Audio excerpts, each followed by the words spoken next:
Good morning. Right, we'll restart formally.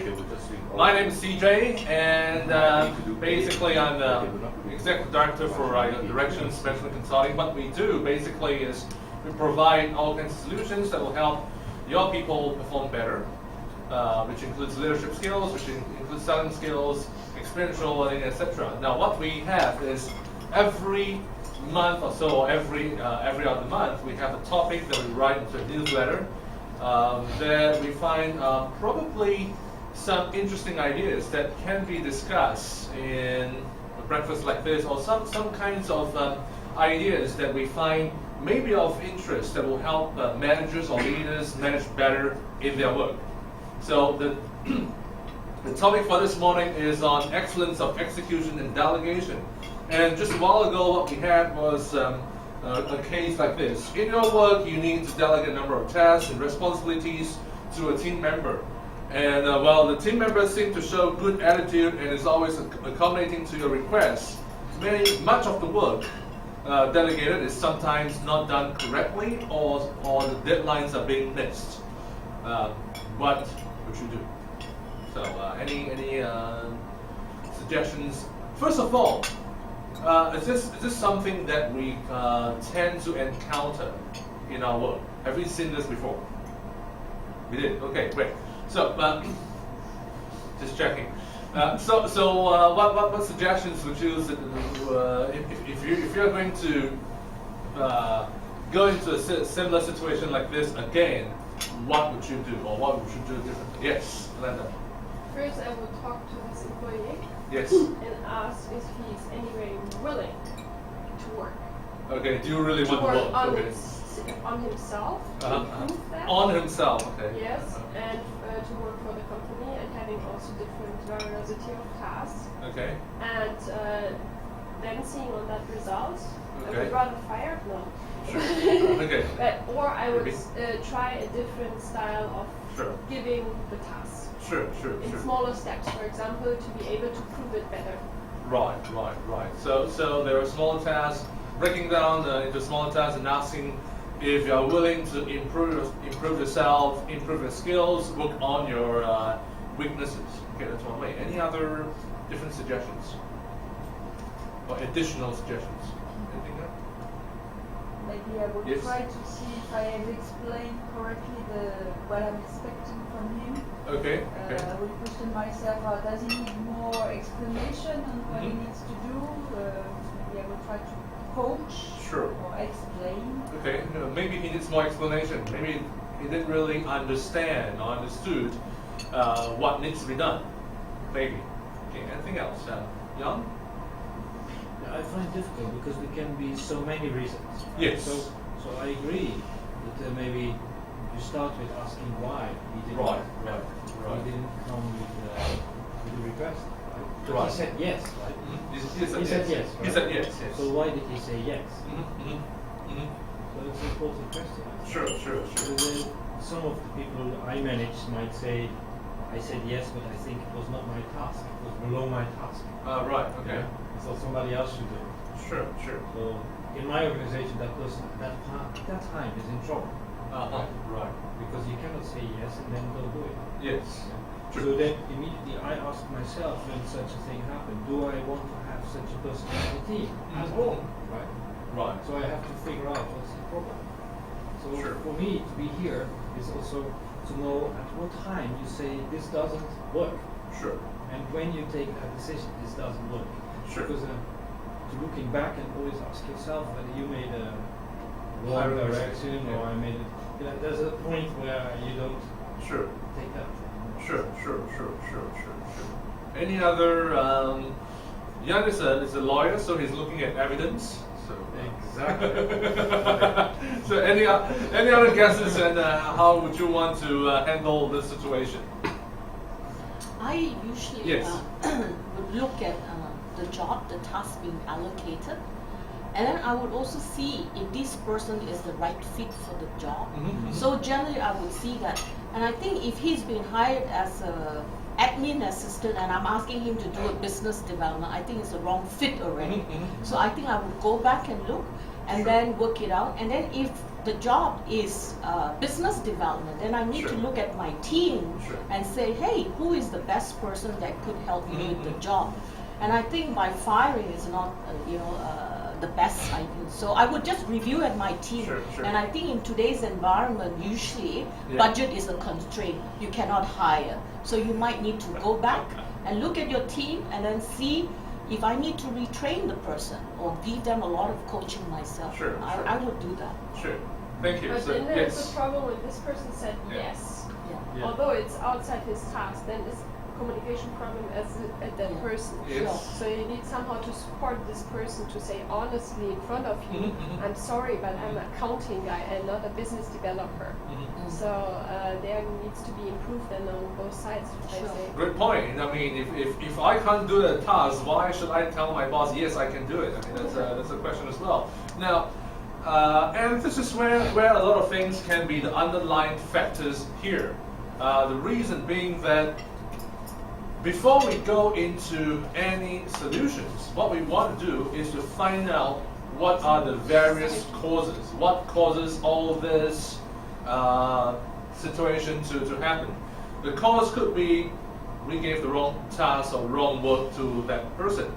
The cause could be that person not telling me that he can or cannot do, or this is not my work, it's someone else's work. It could be the manager's issue, it could be the employee's issue, it could be an issue of miscommunication. Right? As in, I as a manager think that you agree to do this thing for me, whereas from the employee point of view, that could be some kind of a cultural misunderstanding that whatever the manager says, you have to say yes in certain kinds of culture. Right? There could be a myriad of different causes, and only when we understand the different causes, then we can actually handle those situations correctly. So before we go into exactly how we deal with this situation, we'll just go into some of the frameworks that we can use, and we'll go into this situation later on. Such a situation can be easily done by having a good chat, as in making sure that the employee understands your expectations, making sure that the employee is able to give you direct feedback without fear of any kind of repercussion. Those are simple ones, to the very tough, very difficult situation where the employee basically will just say yes to everything but not do anything. Right? Where there is a really underlying serious problem with the employee. So there are different magnitudes. Now, so three things we want to cover in what are some of the things that we want to do if we want to have better execution and better delegation. Execution, hopefully from our team members, and delegation by the managers. And by the way, we will be sending the PDF versions of the PPT to everybody, so they don't have to take down everything.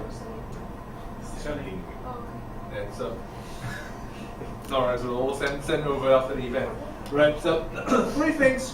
What we want to do is the 7 essential leadership behaviors that will lead to better execution and delegation. That's some one. Number two, how to delegate the right work to the right people using the right way of monitoring. I think a lot of people have mentioned about the fit. Are we really getting the right person to the right job? And not only that, we probably will need to have the right level of monitoring as well. Right? No matter how hands-on or how hands-off you are as a manager or leader, there are different magnitudes, there are different ways to monitor a job that you're giving to someone else and how the progress is being proceeded. Sometimes some work or some people needs closer supervision. Sometimes some work and some people need to have less supervision, and probably you just get them accountable for results. So it really depends on the work, the person, and the type of monitoring. And last but not least, we want to find out what are some kind of goals that we can set if the work is not very task-oriented. The work is more like a responsibility. You're just giving someone the kind of work, holding them to be accountable for some kind of result, and more or less it's just up to them to find out how to do those kind of work. So in such cases, you probably will need to have a very definite goal for that person, so that that person really understands what are the kinds of deliverables is expected from you. Right? Make sense? So three aspects. Just go to the first one first. The 7 essential behaviors for effective delegation and execution. And this, all these are based on a book called Execution. Right? There's a book called Execution by Larry Bosley and Ram Charan. It was around in the late 90s on how senior management can have better execution of strategy. The book is written more or less on really corporate type of strategy, but some of the points here we've actually catered them, we've actually tweaked them so that it can be used for all levels of managers or supervisors, that even for some hands-on work, you can actually use it for benefit of even for a team leader. So the first thing is know your business and know your people and know your business. What is the work? Is the work suitable for that person? And so that is the first thing to think about. As what Joyce has mentioned, if it's a business development work, you ask someone who is very much of an introvert, someone who is more detail-oriented, not so much going out there and get leads and get business to do those kind of work. It may be a total mismatch. So you gotta know the work. You gotta fit into the right kind of person. Number 2 is that you need to find out, is it realistic? In terms of deadlines, in terms of do you have enough resources? Is this something that we really want to go about doing? Number 3, we probably will need to have clear goals and priorities. To talk about clear goals in a while later. Number 4, it's about following through. A lot of times, managers make 2 kinds of mistakes. The more common one is micromanagement. Basically, when you give work to your subordinate, you are kind of breathing down the person's neck and really following through too much, telling that person what to do, what not to do, to the extent that that person loses all interest on the job. Right? That is one end. On the other hand, is on the other extreme end is the lack of follow through. You just gave a job to someone and then you did nothing. You expect the person to just deliver what you expected on time without any benchmarks, without any milestones, any checks whatsoever. Okay, so that again is either extreme is not good.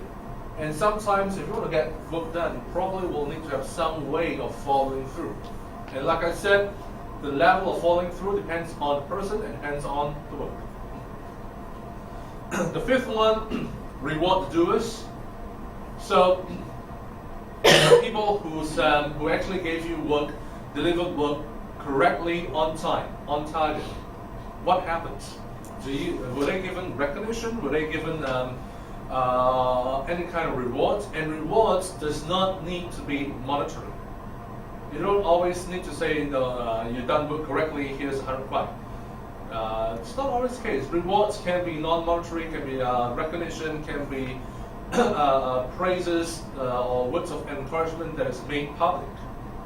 Right? So these are some of the things. What we want to do is to make sure that those who do things correctly and on time are being held as role models for others to follow. What we want to do is to make sure that there is a culture, or we try to build a culture of getting things done, right? Rather than having a culture of saying yes to the boss and nothing gets done. Right? So it's how we want to reward the doers, the ones who deliver results. We may need some coaching. People may. Globally, with reward the doers, I think that this actually works very excellent in China. Sure. But is it, for example, working in America? Well, it's an American book. Yeah. So, I'm glad you said that it works in China. It works well in America. It works well. Sure. Okay. Yeah. I don't know. Germany. Does it work well in Germany?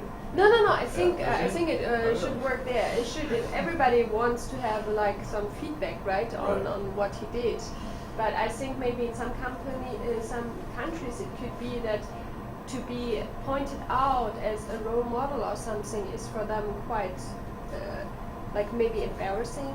It is, especially because you raise the others, him over the others, so that it can get also conflicts actually.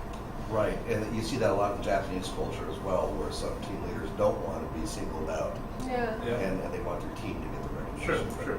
I thought it's very interesting. Yeah. Sorry for interrupting. It's written in America. It's probably targeted at more American type work cultures. But having said that, the interesting part is that we've done cultural comparisons between U.S. and work cultures between the U.S. and China, as in what constitutes to a high performance work culture in both the US and China.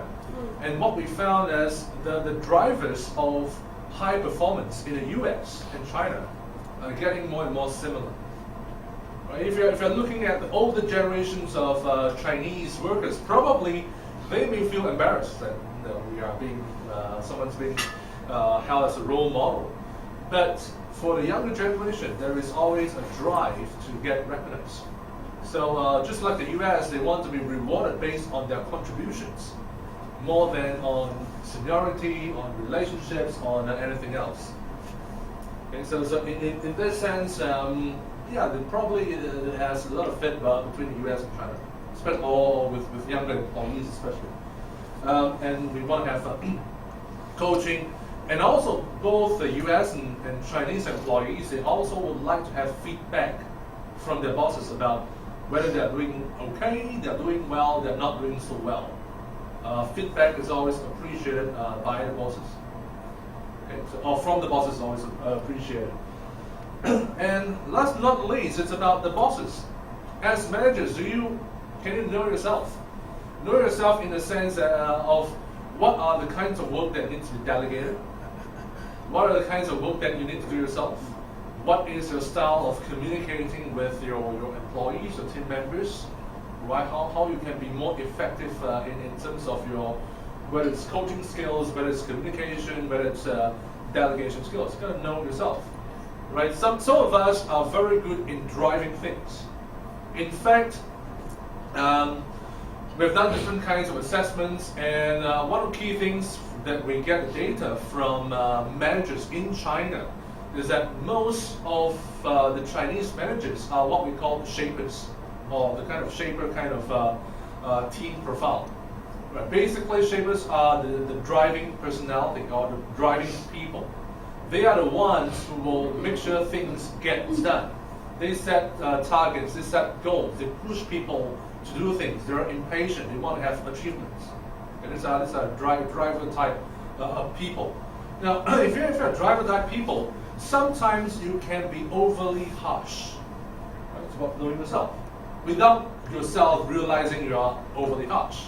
It's not intentionally that you're mean to your team members. Sometimes you can just be overly harsh. That's one thing. Number two is when you are driver kind of work style or communication style, sometimes you are also not too much focused on the details, the nitty-gritties until it's too late.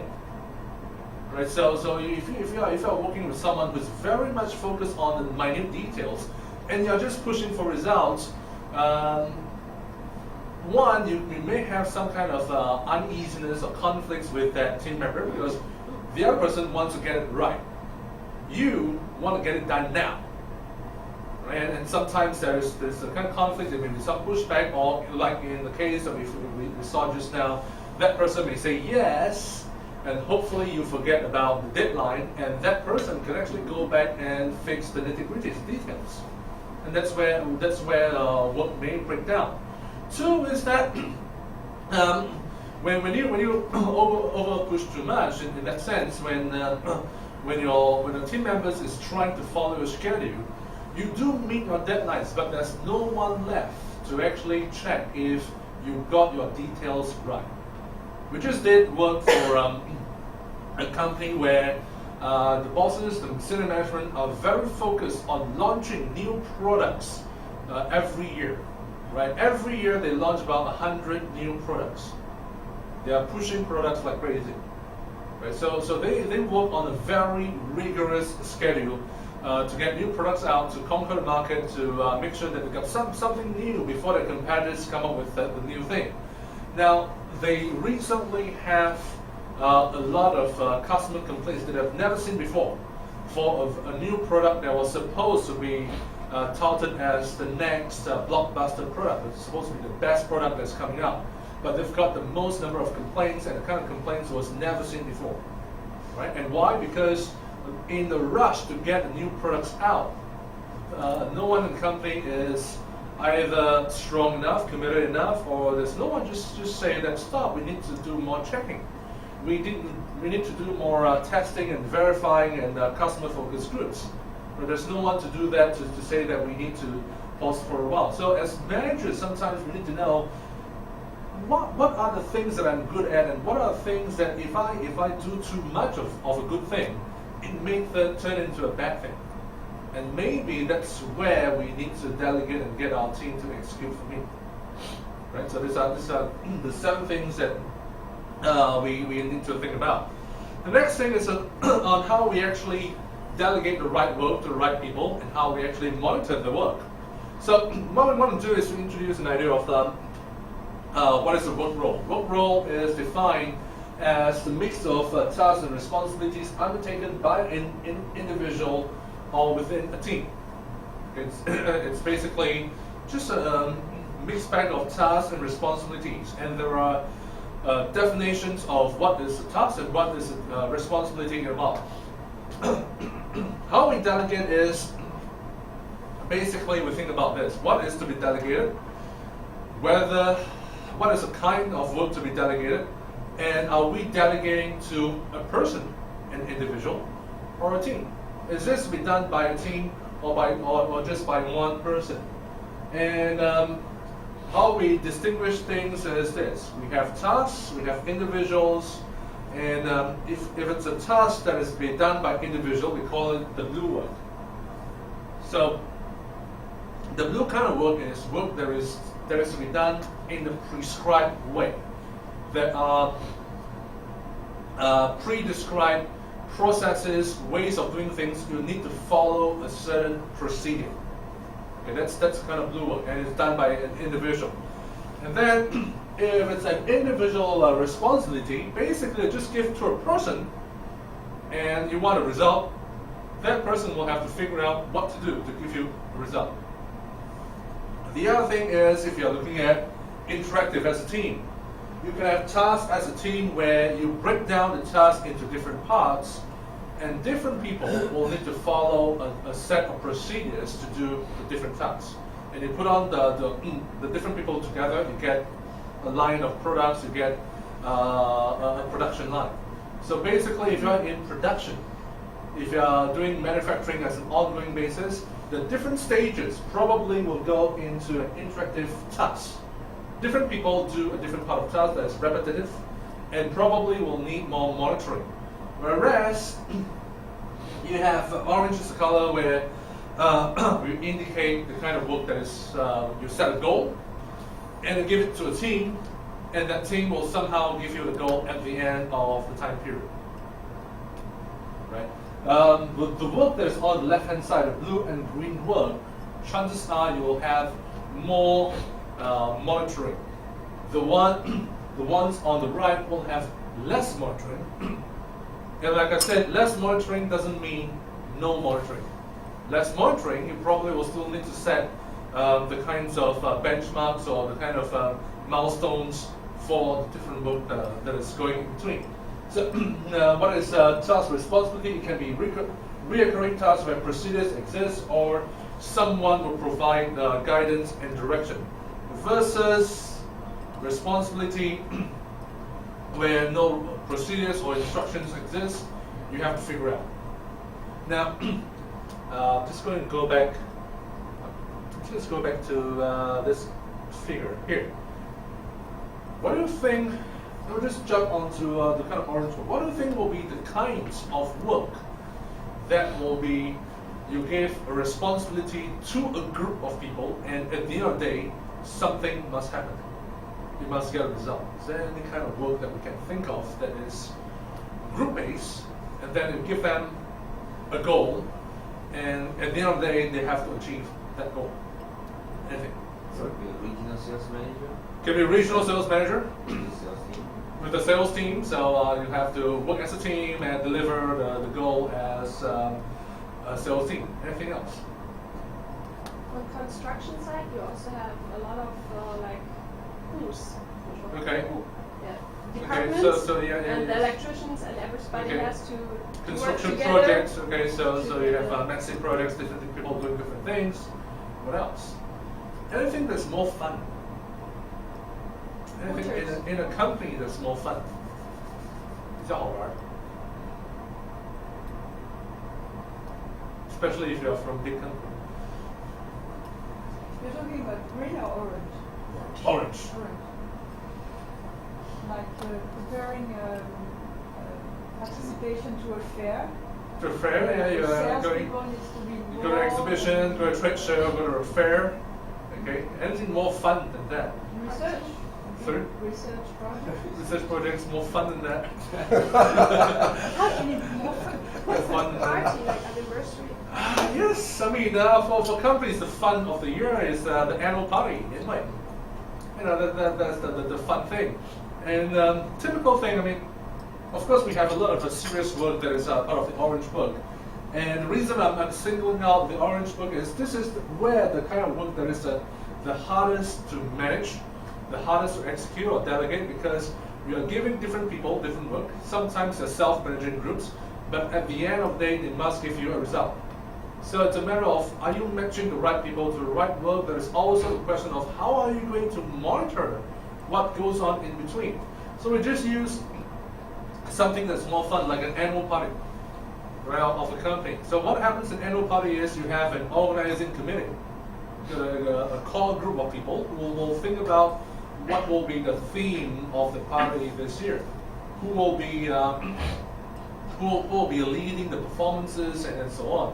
So you have a core planning group, right? At the end of the time period, by a certain date, there must be a party. Right? Everybody turns out expecting a party, so there must be a party. So the group must perform, and different people are given different responsibilities. Some of them will be tasked to say, well, look into what will be the kinds of performances. Some people will look into what the staging, the stage decoration and design. Some others will look into who to invite, book the venues, and other things. Right? So this is kind of a dynamics that we are looking at.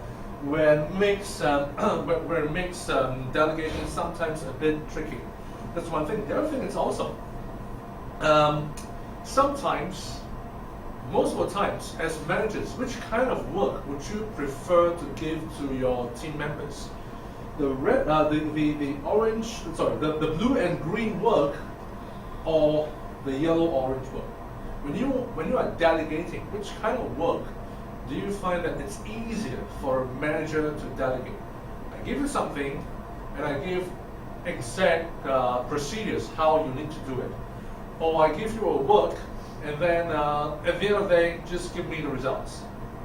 Normally, managers, are they more adept to tasks, or are they more adept to delegating responsibilities? Make a guess. Blue one. The blue ones. Why? Yes, you're right, but why? Yes, Melinda. I would say, okay, the other one is also okay, because then as boss you have time to do stuff and you don't need to delegate the whole time. So I think some maybe go the easy way. Sure. Some bosses will just delegate and do nothing, and everything crashed. Some bosses will want to delegate and make sure that you do it the right way, right? And most of the time, we find most managers basically will tend to delegate work, and thinking work is all tasks, and you have to follow a certain procedure. You must not deviate from a certain procedure, which is okay if the kind of work is, like what is mentioned, is a task. There is a set of procedures, which is not okay when there are what we call abnormal things that happens, surprises that happens, and then the team member will just do nothing. Why? Well, if you delegate a task to someone to do, if everything goes as per normal, the team member will do it very well because the team member will follow procedures. When something unexpected happens in that delegation, the team member tends not to do anything. And then the boss will ask the team member, why you don't have initiative? Why can't you take initiative to resolve the problem or raise it to me and seek further instructions? And what will the team member say? Authorization or responsibility. There is responsibility, there's no authorization. The team member usually will tell the boss, because you asked me to follow procedure. Having initiative is not out of the procedure. In fact, having initiative is not following procedures. Right? So these are sometimes why things go wrong, and sometimes we get into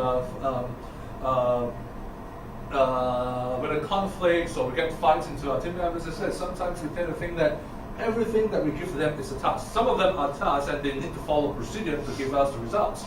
Some of them are actually responsibilities, and if it's a responsibility, it's better not to give too much instructions so that they've got some leeway to take initiatives for the unexpected. Right? So that's what we're trying to say. And whether we want to give to an individual or team, it depends on whether it's how complex it is and how much risk of failure does it have. If it's a simple thing and there is no risk of failure, or the consequence of failure is not very high, then you can give to an eligible and suitable individual, someone who can do the job. Number two is if it's a little bit more complex and a little bit high risk, you probably give it to an individual with support from a team. So something like a regional sales manager will probably fit into something like this. The regional sales manager is an individual. Right? You are being given the responsibility to deliver X amount of sales targets by the end of the year. You will have the support of your sales team. So it's kind of in between. It's kind of between yellow and orange. Much of it is yellow, and the orange part you need to delegate further to your team members on how they can bring you the sales targets. If it's more complex and more risky, you probably need to have a balanced team. Things like if you are a management team. So for a medium-sized company, it will be the managing director and all the various department heads. If it's a large company, it will be the president, the CEO, and the various VPs, SVPs, and so on, the senior management team. It has to be a well-balanced team to be able to look at things all around. And last but not least, if it's really, really complex and really, really high risk, you have concurrent teams. You've got different teams looking at different things. So something like this will be in the range of an M&A, which is an acquisition. Okay, so most of the time, in our operation, if you are dealing with senior management, it's going to be a senior management team has to be more balanced. If you're a middle manager and you need to get the things to get a team to help you along, it probably will be within these two levels. Okay. Now, just to give an idea of how we actually break down a certain responsibility. Now, if you are looking at going back to the orange responsibility, orange kind of work, which is what we mentioned, the annual party. In your annual party, there will be different parts of the things that we will be looking at, and there will be different stages of the work that we'll be looking at. In this case, we'll be looking at if you are doing a project, and these are the various things that will go, the various phases that will go into a project. If you want to have a project, you probably will need to identify what kind of goals that you want to achieve in a project. Once you have the goal, you probably will look into what are the ideas that you need to generate so that you achieve the goals. And then you need to plan out, have a more concrete plan on how you want to map it out, what is the schedule like, You need to make the right contacts, get the right people to do the right work, or get the right people to do the sub work correctly. You need to get things organized, and probably will have some level of follow through. This is kind of one way of looking at how you want to run projects. And different kind of works probably will have different stages of organizing that kind of work. Right, this is just an example. And ultimately, you probably will need to look into what kinds of people are required to do the different phases. So, without going into details of the Belbin tool and Belbin team profiles, just going very briefly the kind of people that we may want to allocate into the different phases of the work. So when it's identifying goals, what we have is we have what I call the shaper team role and the coordinator team roles. The shaper team role, as I mentioned earlier on, these are driver people. They are the ones who set tough goals. They are very achievement-oriented, goal-oriented. They want things now. The coordinator kind of team role are the kind of people in that team role who will want to gather people together to go towards a common goal. One is, the shaper one is pushing people towards a common goal. The coordinator is attracting people to a common goal. But basically they're both goal-oriented people. So if you want to set goals as the first stage, these are the two types of people that probably will make the best choices to put them in charge or delegate to them. If you want to generate ideas, we have a team role called a plant, which is basically people who are very creative, comes up with original ideas. Not all ideas will work. In fact, most of them won't work, but they're all creative. Right, so plant people.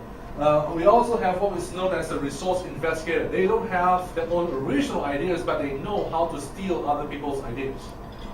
Okay, so they know how to go out there and find the best ideas out there and get ideas. So these are, if you like to go into the ideas phase, this will be the right kind of people to look into.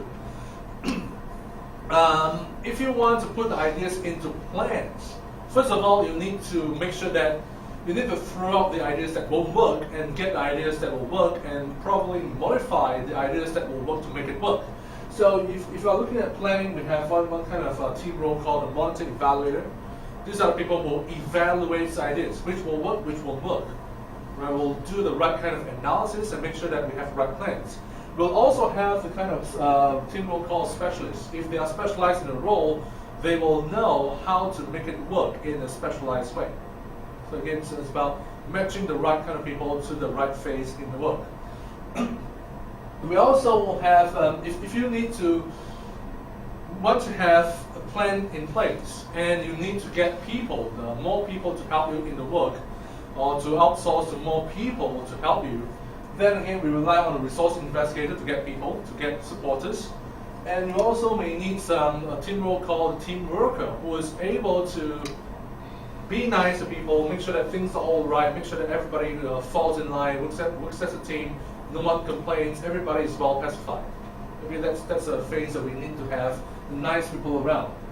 And if you want to really stick to a schedule, to be organized, to make sure that people stick to a certain schedule, we have a team role called the implementer, who is basically whatever plan you have, these are people who will implement according to plan. Who will stick to a plan and make sure that there is efficiency, who is very disciplined in following a plan. And of course, the coordinator who coordinates between different types of people to work in a job, and so on and so forth. In terms of follow through, if you want to follow through, you have the completer finisher. These are the detail-oriented people who are very perfectionists, who want to make sure that are we able to do the right job, to make sure that we are able to do the kind of perfect products, and so on. I mean, the reason we show this, the right-hand side of the kind of team roles, is not so much to share the team roles, just to have an idea. You can use different types of profiling tools or different ways of categorizing the different people that you have. What we are just getting at is, if you are able to break down a more complex kind of work into the smaller bits, the next step is to find out who are the best people with the right profiles are the best suited for each kind of work. Yes? Are you suggesting that for all your employees or managers, middle managers, you should try to find out what type they are to allocate the right task to them. Yes. Now the thing is that we don't always need to have, this is just a mode of profiling that we use. We don't always need to use the formal profiling. We don't even need to use this kind of development profiling that we are suggesting here. Sometimes managers are intuitive, as in, if you have a team of 5 or 6 people, more or less you'll know that which are the ones that will be nice to people, which are the ones that will drive things for you, right? Which are the ones that are very picky, very detail oriented. Right? So more or less you know the kind of profiles even without doing any kind of formalized tests or assessments, more or less. Okay, so even if that is a basis, that's something that you can utilize on. So what we want to do is, if you have something that's more complex, you break it down and just think about what kind of profile roughly is the right person to do the right job. And the next step is to match the right person to the kind of profile. So for example, if I want to identify goals, and I know that in this kind of profile methodology, the shaper and coordinator type person will be the right people to identify goals.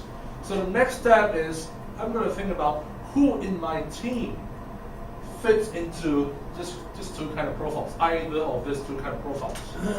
And then I can delegate this segment to that person. Okay, so this is yes. What about people having several talents? Right, sure. Again, we're not saying that each person is only doing one kind of work. And you're right to say that there will be a mixture of different profiles in one person. Right? Typically, we see 2 or 3 dominant profiles in that one person. So you may end up with one person doing multiple stages of the work. The next question is, if you find that you have kind of a Superman or Superwoman in your team that are able to do a lot of things, the next question is, do you run the risk of having burnout in that person? Right? Because sometimes, without going into very minute details on the profiling, we do find that some of the people that we work with are overstressed. They are trying to do way too many things, whether it's to meet the management's expectations or even meeting their own expectations, that they really run the risk of overly stressed out or burnout. So if you do find, excuse me a second, if you do find that you have someone that really this one person that can almost like do 80% of everything, and we can just put 80% to that one person, it's got everything in him or her, great. It works sometimes. If you overdo that, that person is going to collapse. So just make sure that you don't overdo it. Yeah, sorry. Yeah, but this is quite some bosses, because they know, okay, they can really rely on that person because he's really variously skilled. Sure. So how? Yeah, okay, it's about leadership, but how as employee can you come out of that? I mean, you need to have actually low profile, because as much skills you're showing actually to your boss, as more he is involving you, and as much stress you get. So I think a lot of people go on low profile and less skills to be aware, to be not involved too much. No? How we are going to make sure that we share the work so that we don't get one person that is overly burned out and the rest of people doing nothing? It's about what are the kinds of other work that you have lesser risk, so that you get the best guy to do a low risk work.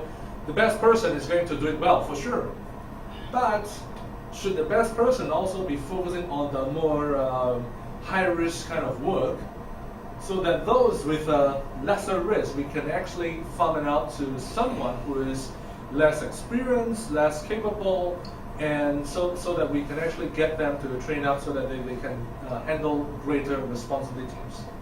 Such things, what we see is a lot in sales teams. Generally, and thanks for bringing that up, generally in sales teams. Now, who become the sales manager?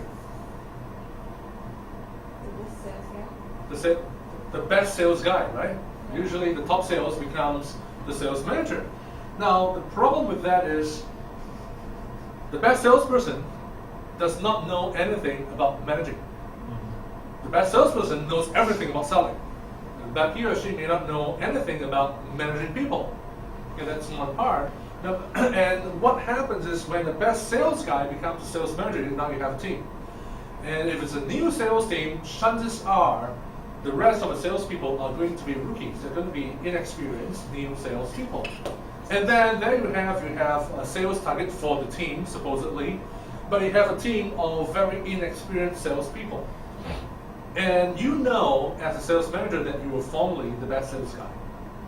What would you do to try to meet your team sales target? Yeah, the manager also take over the sales. You do the sales yourself, basically. So you do most of the sales yourself. And what happens is you have one manager who's very strong in generating sales, and then the rest of the sales team just sits around, do nothing, or gets fired. And you hire new people again, and they get fired again because they're not delivering to their targets. So this becomes a vicious cycle, right? So it's a matter of, okay, we're going back to know yourself. You know that you are great in sales. Everybody knows you're great in sales, and that's great. But you are now trying to build a team. So at some point, you want to make sure that the team grows, or develop the skills so that you can handle bigger, more complex kind of customers. So what you need to do is to farm out some of the less risk, less complex situations to the less experienced salespeople, so that they can gradually build the sales figures.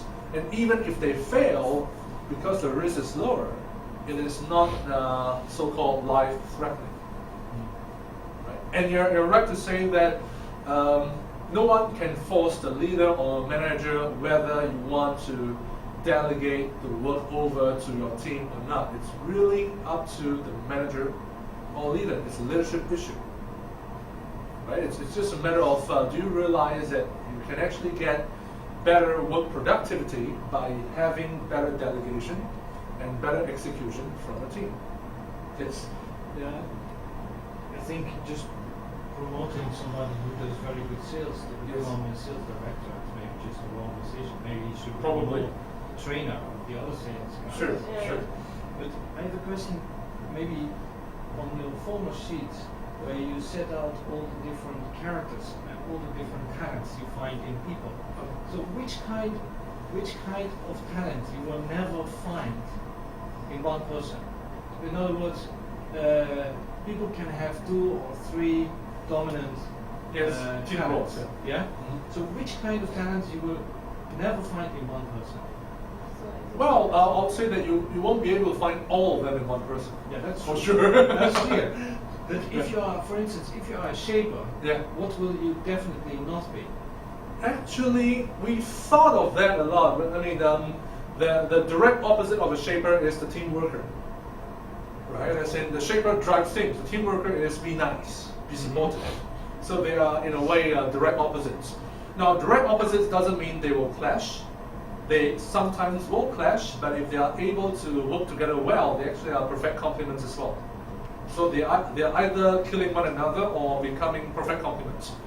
And usually we'll think that if you are a shaper, you probably will not be a team worker, because it's totally different from where you are. But no, there are rare cases that happens as well. Because in our company we always have in each task 2 persons responsible. Sure.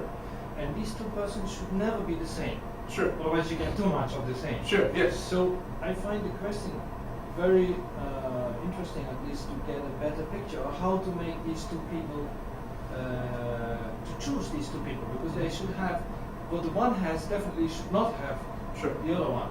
Sure. And then if you say, okay, then if you have a shaper, then it's better if you want to have a more complemented team to search the antipole of a shaper. And then try to figure these 2 together. But that's managing. But then you get the whole project. I would say that theoretically, yes, if you have a shaper and then you have the direct opposite and put two together in a team and then they complement together, that's great. That may not always be the case in all kinds of work. Why? Number one, if you want to get one person to work with your direct opposite, it may take time to gel, and sometimes it may take a long period of conflicts before they finally learn to work with one another. So that could be a way, that could be a reason. Number two is that not all of your goals you require direct opposites. Because sometimes your goals is that you need a shaper, and then maybe you need another guy, maybe an implementer, maybe you need a resource investigator, or maybe you need a cloth. So it really depends on what kind of work that you are in, and you may need someone who really drives results, and then you may need someone who could be focused on details, could be focused on getting the right contacts, or doing the right so-called business development, networking, and so on. Right, so it really depends on the kind of work, and you just want to put together the kinds of people that can really perform on the task. It's not always the case that we get a counterbalance in all situations. Further questions? Can you go back to the notion of the plant? I'm not sure I understand Sure. the concept of Yes. Well, over here, what we mean is that if the work, there are two ways to evaluate the kind of work and whether you should give to an individual or a team. So on one axis is how complex is the work? Is the work easily done by one person, or does the work need to be done by a group of people? Right, because it's more complex. The other one is how high is the risk for the kind of work that you are going in. So if risk could be, if something were to go wrong, what is the impact of failure? Right? So if the impact of failure is not really that high, then probably just give it to one person. If that person fails, so be it. It's not going to be a big deal. But if, let's say, if you have a high risk of failure or high impact of failure like mergers and acquisition, where if something really fails, it will mean billions of dollars of losses. So you probably will escalate that. You have concurrent teams with different expertise working at different areas and put them together at some point in time. So this is how we are looking at the risk and complexity axis. So when things like running a company, that is quite complex and in a way quite high risk, because if things were to go wrong for a company, the impact of failure can be quite high. So as a result, when it comes to running a company, it's usually a balanced team. And a balanced team doesn't have to be a lot of people. It can be about 5 to 7 people that forms the senior management of a small company. Right? Does that make sense? So it's just looking into whether should you delegate to a person or a team. The simpler the job, person. The more complex it is, a team. So that's just a simple benchmark. I don't know whether it makes sense or not, Yes. but I think in most of the organizations I work, generally, a lot of things are in teams. Because Yes. that's part, for example, new product development, you need an R&D, you need a factory, you need marketing, you need a sales. So I think, CJ, you might be right in terms of complexity. Yes. But at the same time, I think most organizations also culturally like to promote team spirit, and they would try to involve as much. Obviously some are just sales and marketing, but some goes back to from the R&D to the factory, and to even I work with global teams involved with local teams. So also depends on the size of the company. But I will also take your point about independent annual party. We always try to, in our organization, we would give to a so-called potential PA, for example, who could be a marketing person, to manage an annual party. So that's a huge. But to launch a new product, we will get somebody with a lot of experience in marketing, because the marketing person has to do a lot of coordination. Sure. So in terms of experience, that's where we actually make the differentiation. Because we think the annual dinner, what can go wrong? Not much. Maybe it's not 10 points, but we know Sure. that there are some potential people we need to look Sure, at and give them the definitely. opportunity. Sure, definitely. I mean, we just raised the annual dinner just for fun. It's something that is an orange work. It's different people handling different things, and we just want to have a party at the end of the day. And if you're really going to a serious mode, it will be new product launches where we haven't discussed about the skills level. All this are just the aptitude, as in whether you're more suited to do certain things and not other things. And the next thing is, do you have the right skills, the right expertise to do that job as well? Yeah. So it all needs to be falls in place. So which is why when we are identifying the kind of work to be delegated, most of the time people will think that, okay, we need to identify goals, and this happens to some of our clients as well. When we say we want to do goal identification, we want to do planning, and the immediate thing that the managers think about is who has the right skills to do the planning, who knows the most about planning, the most about coming up with ideas and contacting the right people, right? Who has the right expertise. And our advice is, don't think about expertise first. Think about who has got the right attributes to do those first. The people with the expertise, they can perform the supporting role.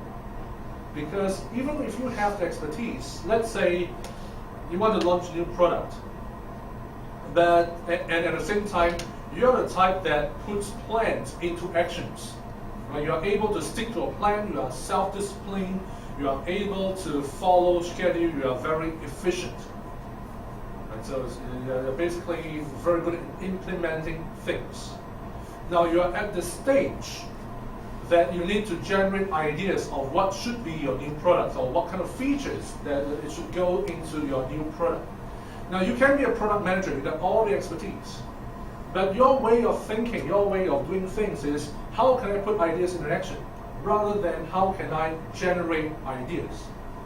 So if you want to generate ideas, it probably makes sense that in your own team, you may want to delegate someone maybe more junior than you, maybe not so experienced as you, or even someone from a different department, to work with you to brainstorm ideas, to come up with great product ideas, and you provide your expertise as a supporting role at the idea phase.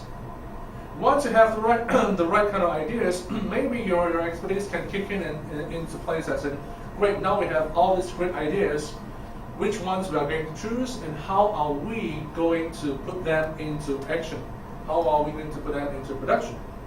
Right? Then it's only then that your expertise can kick in together with your kind of team role profiles.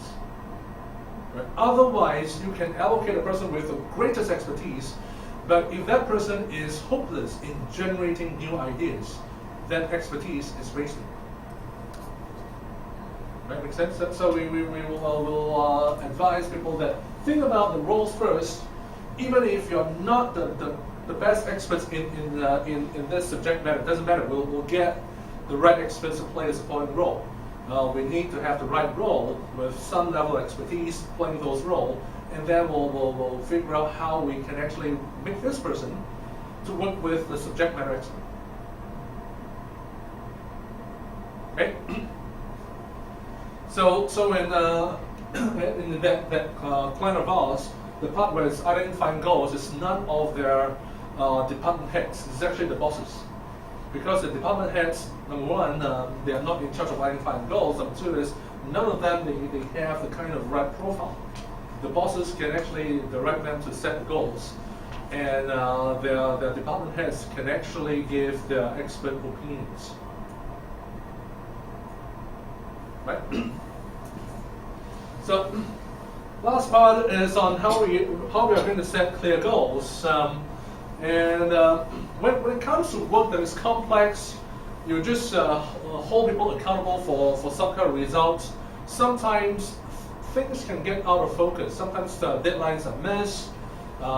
You just lose track about what you're doing, especially if you're going through a more what we call cross-functional teams. You got someone from marketing, you got someone from sales, someone from production.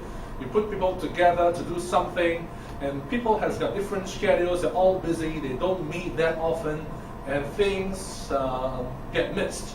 So what we want to do is to make sure that we set the right goals. And this is the goals that we are suggesting if you are particularly using, if you're delegating complex responsibilities. So one is the goal has to be challenging.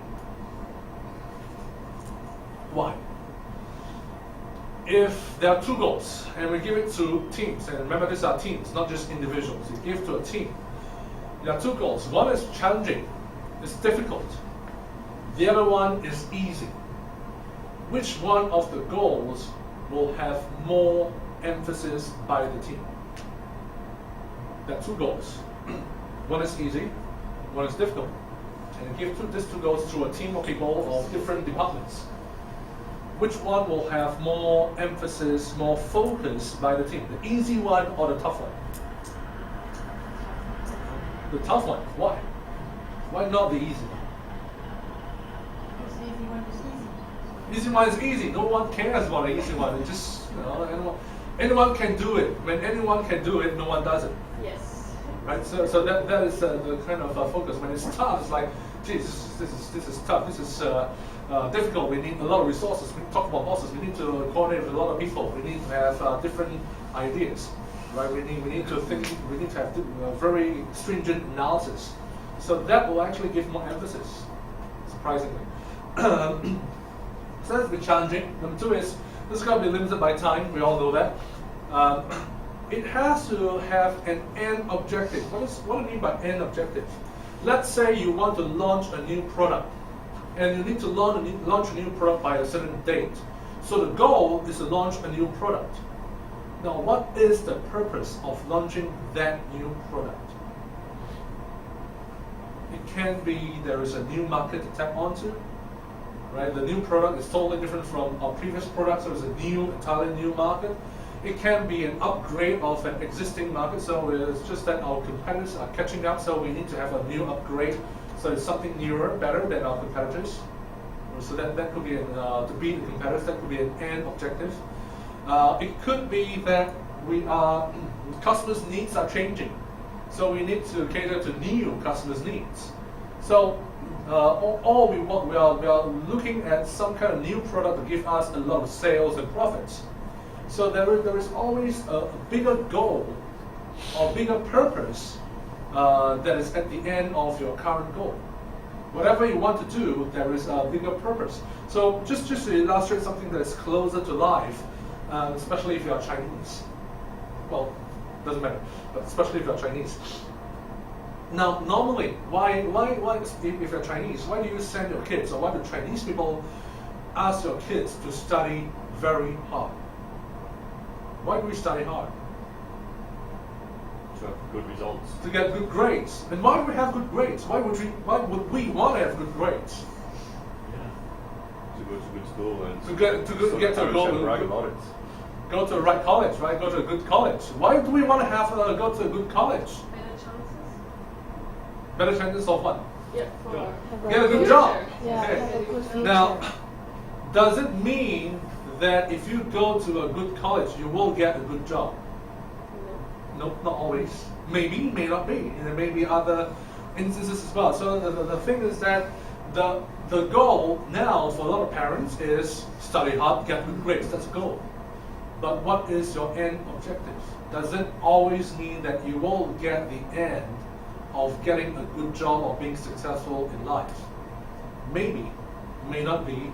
There may be some modifications. I mean, there may be some things you need to do in addition to what you're doing right now. Right. So this is what we call a sanity check. By doing this, are we really going to achieve our end objective, our greater purpose? It's a sanity check. Number four is the goal agreed upon. Does everybody actually bought into this goal? Are we all committed to do this goal? And is it animated? Animated in a way is, do we have the right procedures mapped out? Just like it can be procedures or it can be the right steps. You have a goal, you have a work, and can it be split into the sub categories of work, the phases, the steps in the work? And last but not least, is the goal required? What do I mean by required? Required means what will happen if nothing is done. If we don't achieve this goal, what kinds of negative things will happen to us? Will we all die? So that's a requirement part. So I just want to have that kind of a check. When we're going to set a goal for a team, do they fulfill this requirements? So, and rather than me going on, this is what we're going to do. Just use annual party because it's something that people from different companies, different industries, and different levels can relate to. And because it's early in the morning, we don't want to go into very serious things like new product launches or mergers and acquisitions or upcoming legal cases. It's too serious. So we just want to start with something that is light-hearted, right? So and again, we can go into different groups. It depends on whether you want to join the different groups here. The big task to organize annual party for this year. You are the PA, the admin person. Your big task. What will be the steps that you think will be required in the annual party? By the way, there is no one standard answer. Right? Steps could be like what was defined in the project. Do you want to define a goal? Do you want to define a theme? Do you want to have ideas? Do you want to get yourself planned? And so on. So there are different steps in annual party. And there is no one standard right answer. And it's just an annual party, it's for fun. So it's just for the morning and just want to have fun, thinking about fun things.